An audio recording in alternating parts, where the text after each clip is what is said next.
അസ്സലാമു അലൈക്കും വറഹ്മത്തുള്ളാഹി വബറകാതുഹു.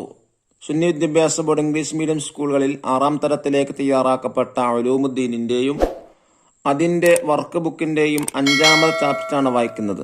അൽ ഇമാമുൽ ആളം. ഇമാം അബൂ ഹനീഫ റളിയല്ലാഹു അൻഹുവിന്റെ ഒരു ടൈറ്റിൽ നെയിമാണ് ഇമാമുൽ ആളം എന്ന് പറയുന്നത്. ഇമാമിനെ കുറിച്ചാണ് ഇവിടെ പാഠത്തിൽ പറയുന്നത്. ലോകത്തെ ഏറ്റവും കൂടുതൽ അനുയായികളുള്ള മദ്ഹബ് ഹനഫി മദ്ഹബാണ്. ഇമാം അബൂ ഹനീഫ റളിയല്ലാഹു അൻഹുവിന് 20ഓളം സ്വഹാബികളെ നേരിൽ കാണാനുള്ള ഭാഗ്യം ലഭിച്ച വലിയൊരു മഹാനാണ്. ബുദ്ധിവൈഭവവും പാണ്ഡിത്യവും എല്ലാവരും അംഗീകരിച്ചൊരു കാര്യമാണ്. അത് മാത്രമല്ല, അദ്ദേഹം വലിയ ധർമ്മിഷ്ഠനും വാഗ്മിയും വലിയ ഭക്തനുമായിരുന്നു. ഉസ്താദുമാരൊക്കെ വളരെയധികം ബഹുമാനിച്ച വലിയൊരു മഹാനാണ് ഇമാമുൽ ആളം ഇമാം അബൂ ഹനീഫ റളിയല്ലാഹു അൻഹു. മഹാനിനെ കുറിച്ചാണ് ഇവിടെ പരിചയപ്പെടുത്തുന്നത്. കൂഫയിൽ ഒരാട് കളവ് പോയതായി വാർത്ത പരന്നു. നഷ്ടപ്പെട്ട ആടിനെ കണ്ടെത്താനായില്ല. വിവരം മഹാനായ ആ പണ്ഡിതന്റെ കാതിലുമെത്തി. ആട് ശരാശരി എത്ര കാലം ജീവിക്കുമെന്നായി അദ്ദേഹത്തിന്റെ അന്വേഷണം. പ്രസ്തുത ആടിന്റെ ആയുഷ്കാലം താൻ ആട്ടിറച്ചി ഭക്ഷിക്കില്ലെന്നായിരുന്നു അദ്ദേഹത്തിന്റെ തീരുമാനം.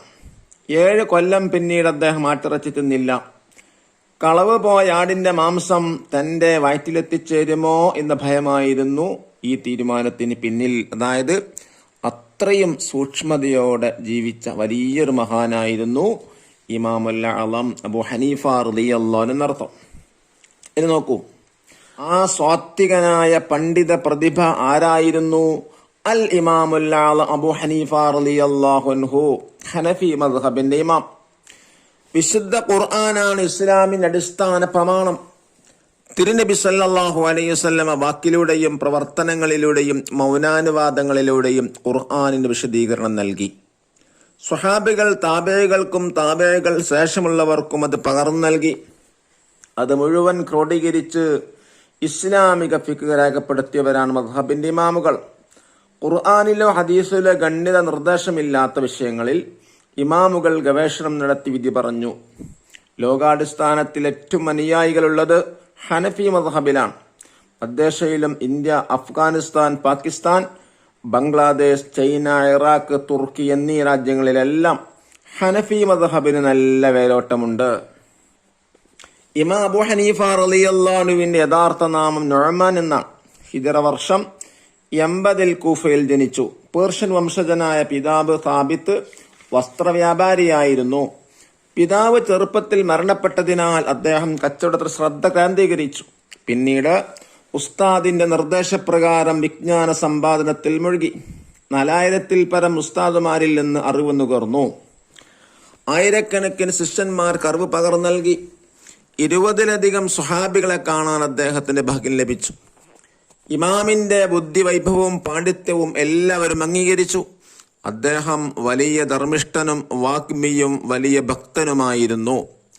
ഉസ്താദുമാരെ വളരെയധികം ബഹുമാനിച്ചിരുന്നു. അദ്ദേഹം പറഞ്ഞു, എന്റെ ഉസ്താദ് മരണപ്പെട്ട ശേഷം അദ്ദേഹത്തിന് വേണ്ടി പ്രാർത്ഥിക്കാത്ത ഒരു നിസ്കാരവും എന്റെ ജീവിതത്തിൽ ഉണ്ടായിട്ടില്ല. ഞങ്ങളുടെ വീടുകൾക്കിടയിൽ 7 തെരുവുകളുടെ അകലമുണ്ട്. എങ്കിലും ഉസ്താദിന്റെ വീട് നിൽക്കുന്ന ഭാഗത്തേക്ക് ഞാൻ ഒരിക്കലും കാൽ നീട്ടാറില്ല. ഇമാം ഷാഫിഈ റളിയല്ലാഹു അൻഹു പറയുന്നു, എനിക്ക് വല്ല ആവശ്യം വന്നാൽ 2 റക്അത്ത് നിസ്കരിച്ച് ഞാൻ ഇമാം അബൂ ഹനീഫ റളിയല്ലാഹു അൻഹുവിന്റെ ഖബറിനരികിൽ ചെന്ന് ഇമാമിനെ തവസ്സുലാക്കി ദുആ ചെയ്യാറുണ്ട്.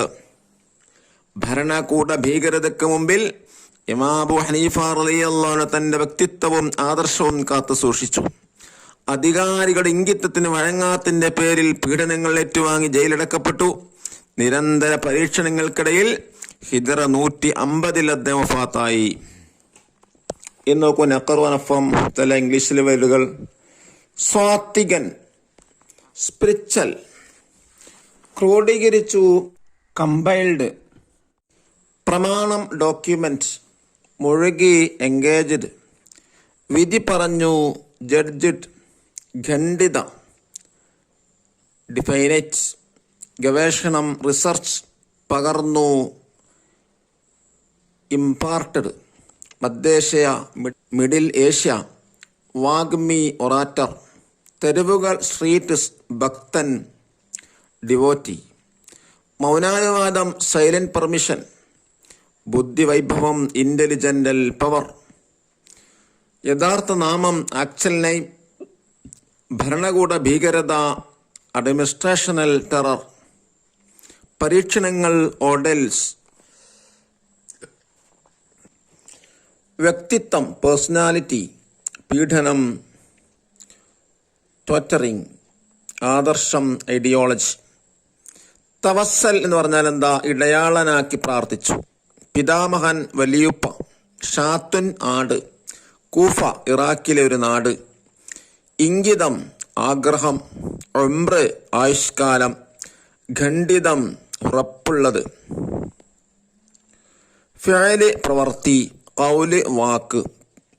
പൗത്രൻ പേരക്കുട്ടി. അൽ-ഇമാമുൽ ആളം എന്ന് പറഞ്ഞാൽ അബൂ ഹനീഫ റളിയല്ലാഹു അൻഹു. സ്വാത്വികൻ, സൽഗുണമുള്ളവൻ. ക്രോഡീകരിക്കുക, ക്രമത്തിലാക്കുക.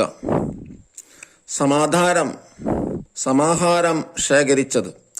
ബുദ്ധിവൈഭവം ബുദ്ധിശക്തി. ദഫ്തർ ത്വാലിബ് നോക്കി ദിരിബാത്തുകൾ ചെയ്യുക. ഇതിന്റെ കൂടെ തന്നെ ദിരിബാത്തുകൾ വായിക്കുന്നു. എന്താണ് ഒന്നാമത്തെ ആക്ടിവിറ്റി? നുഇദ്ദു ജദ്വലൻ. കോളങ്ങൾ ഫില്ല് ചെയ്യാനാണ്. എന്താണ് യഥാർത്ഥ നാമം? ഇമാം അബൂ ഹനീഫ റളിയല്ലാഹുവിനെ കുറിച്ചാണ് ഈ കോളങ്ങൾ ഫില്ല് ചെയ്യേണ്ടത്. യഥാർത്ഥ നാമം നൊഅ്മാൻ. ജനനം അഥവാ ഹിജ്റ വർഷം 80. ജനനം അഥവാ ക്രിസ്താബ്ദം 697. ജനിച്ച സ്ഥലം കൂഫ. ഗുരുക്കന്മാർ 4000-ൽ പരം. ശിഷ്യന്മാർ ആയിരക്കണക്കിന്. വഫാത്തായ ഹിജ്റ വർഷം 150. പിതാവ് സാബിത്ത്. ഇനി രണ്ടാമത്തെ ആക്ടിവിറ്റി എന്താ? നംലഉൽ Farah fill in the blank. 1.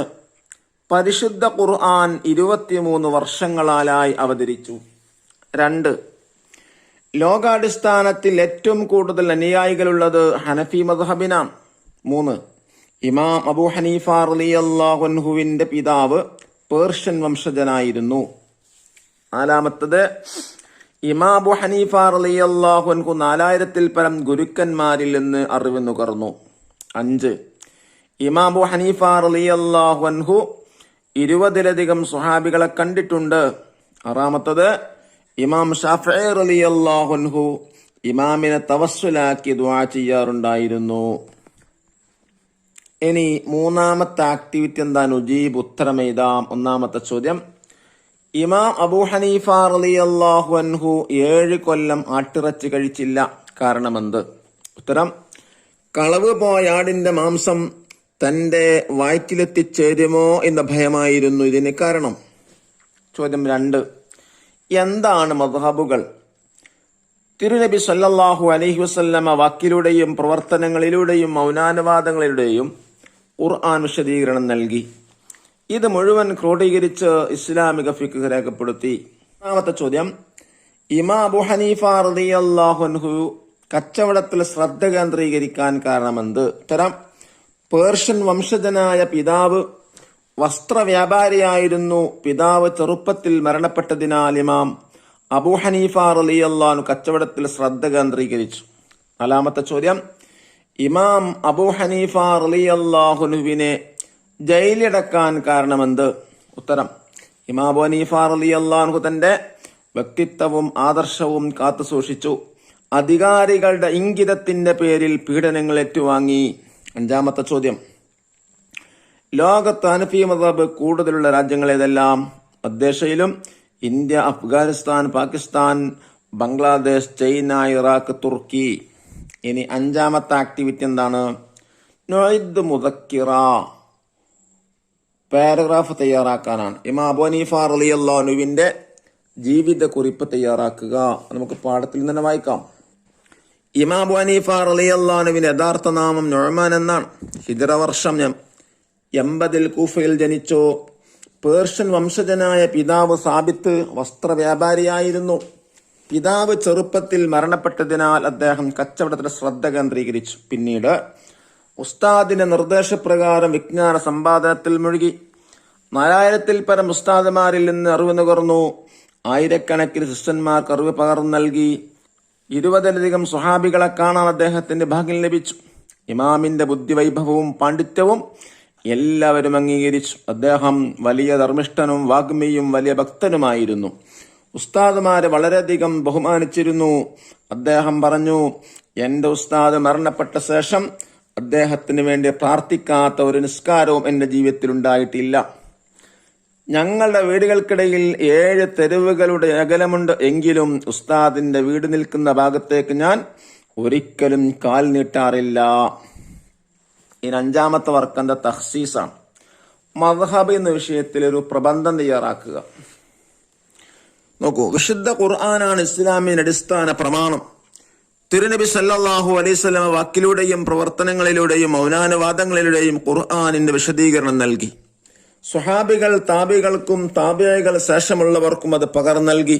അത് മുഴുവൻ ക്രോഡീകരിച്ച് ഇസ്ലാമിക ഫിഖ് രേഖപ്പെടുത്തിയവരാണ് മദ്ഹബിന്റെ ഇമാമുകൾ. ഖുർആനിലോ ഹദീസിലോ ഗണ്ഡി നിർദ്ദേശമില്ലാത്ത വിഷയങ്ങളിൽ ഇമാമുകൾ ഗവേഷണം നടത്തി വിധി പറഞ്ഞു. മദ്ഹബിന്റെ ഇമാമുകൾ 4 ആളുകളാണ്. 1 ഇമാം അൽ-അഅ്ലം അബൂ ഹനീഫ റളിയല്ലാഹു അൻഹു, 2 ഇമാം ശാഫിഈ റളിയല്ലാഹു അൻഹു, 3 ഇമാം മാലിക് റളിയല്ലാഹു അൻഹു, 4 ഇമാം അഹ്മദ് ബിൻ ഹംബൽ റളിയല്ലാഹു അൻഹു. ഈ 4 മദ്ഹബുകൾ മാത്രമേ ലോകത്ത് നിലവിലുള്ളൂ. 5ാമത്തെ മദ്ഹബ് സ്വീകരിക്കൽ ബിദ്അത്താണ്, അത് പിഴച്ചതാണ്. അതുകൊണ്ട് തന്നെ ഈ 4 മദ്ഹബുകൾ ഏതെങ്കിലും ഒന്നിനെ സ്വീകരിക്കൽ, പിൻപറ്റൽ നിർബന്ധമാണ്. അല്ലാഹു തആല ഇമാമുകളെ കൂടെ സ്വർഗത്തിലെത്താൻ അല്ലാഹു നമുക്ക് എല്ലാവർക്കും തൗഫീഖ് നൽകട്ടെ. അസ്സലാമു അലൈക്കും വറഹ്മത്തുള്ളാഹി വബറകാതുഹു.